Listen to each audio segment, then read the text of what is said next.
शिरगुल महाराज की द्वितीय राजधानी जोड़ना में शिरगुल महाराज के 2 जुड़वा मंदिर विद्यमान हैं, जो काष्ठकला का एक अद्भुत नमूना है।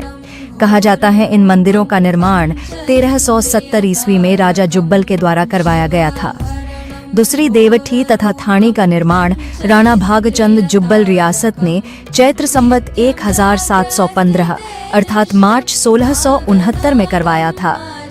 जोड़ना स्थित शिरगुल महाराज मंदिर में त्रिजुगी नारायण से लाई अखंड अग्नि निरंतर प्रज्वलित रहती है। शिरगुल महाराज के मंदिर में 2 पालकियां हैं, जिनमें से एक स्वर्ण तथा दूसरी चांदी से निर्मित है। शिरगुल महाराज के साज व बाज भी स्वर्ण व चांदी से ही बनाए गए हैं। मंदिर के शिखर पर एक स्वर्ण कलश सुसज्जित है। शिरगुल महाराज का यह मंदिर 4 बहाल और 14 परगनों की मुख्य राजधानी के रूप में जाना जाता है। शिरगुल महाराज जोड़ना मंदिर में 13 गजमुखी सिंहासन पर विराजमान है। ऐसे सिंहासन पर सुसज्जित देव शक्ति की शोभा देखते ही बनती है। मंदिर में शिरगुल देवता की 2 प्रमुख मूर्तियां स्थानीय बोली में राज और धराज के नाम से जानी जाती हैं। राज और धराज का तात्पर्य संभवतः मुख्य प्रतिमा और सह मुख्य प्रतिमा से लिया गया है।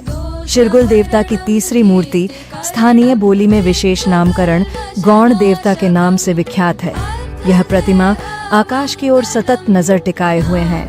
यह प्रतिमा अनावृष्टि और अतिवृष्टि जैसी विकराल समस्याओं से निजात दिलाने के लिए मंदिर में पूजित है, अर्थात सूखे से निपटने के लिए वर्षा और भारी भरकम बरसात से राहत दिलाने के लिए शिरगुल देवता के गौण रूप की चमत्कारिक भूमिका रहती है। मंदिर में शिरगुल देवता की दैनिक द्विकाल पूजा यानी पाची और सदीवा देव नगाड़ों की देवमयी धुनों के साथ की जाती है। देवोत्थान अर्थात चौघड़े व शयन अर्थात नौबत, जिसे नबत भी कह दिया जाता है।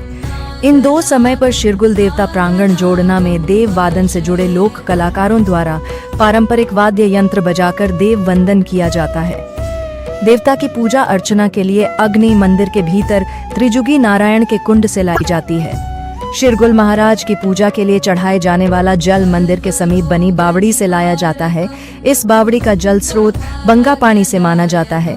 बंगा पानी चूड़धार की ओट में वही पर्वतीय स्थल है जहां शिरगुल महाराज के भाई बिजट महाराज का जन्म रानी दमयंती के गर्भ से हुआ था। जोड़ना के साथ लगता जलोना गांव भी शिरगुल देवता के चमत्कारों से अछूता नहीं रह पाया है। जलोना में उल्टा देवदार का वृक्ष और सराई यानी शराग पर्व इसके ज्वलंत उदाहरण है। लोक श्रुति है कि जब शिरगुल देवता चूड़धार से लगौत आ रहे थे तो वे विश्राम के लिए शिरगुल लानी में रुके। जब वे वहां से लगौत की ओर प्रस्थान कर रहे थे तो उनके हाथ एक देवदार का वृक्ष आया, जो वह अपने साथ लेकर चले।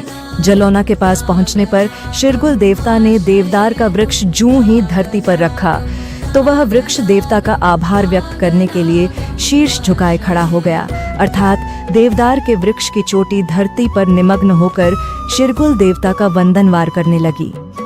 शिरगुल देवता ने उस देवदार के वृक्ष को यथावत जीवन प्रदान किया।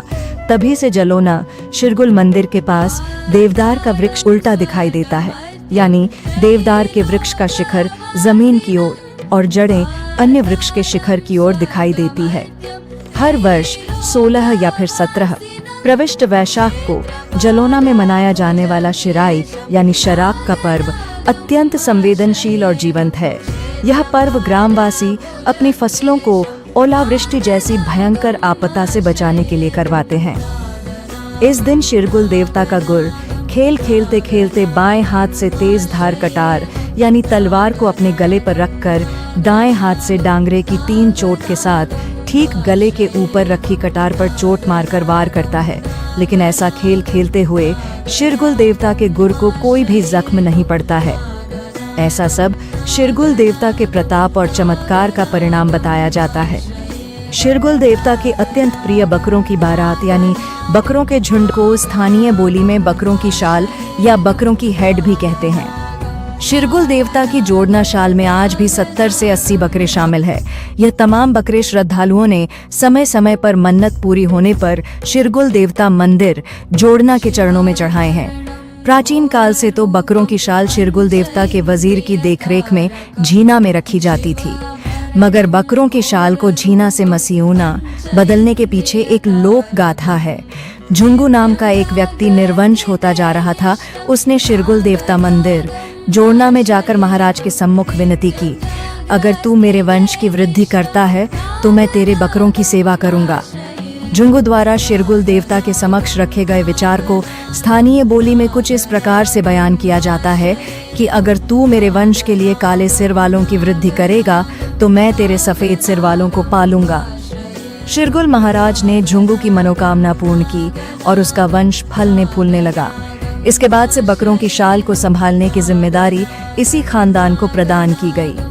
वर्तमान में इस कुल के जिस भी व्यक्ति पर बकरों को चराने का कार्यभार होता है, वह चांगर यानी लघु आकृति के किले में परंपरागत तरीके से डांगरा, दराट और झुंगू का पाप यानी अपने बुजुर्ग झुंगू का छोटा सा मोहरा डालकर बकरों के साथ साथ चलता है।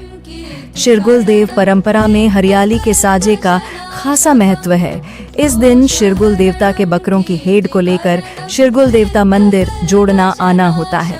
इस प्रकार शिरगुल महाराज की द्वितीय राजधानी जोड़ना अपने में एक विशिष्ट महत्व रखती है।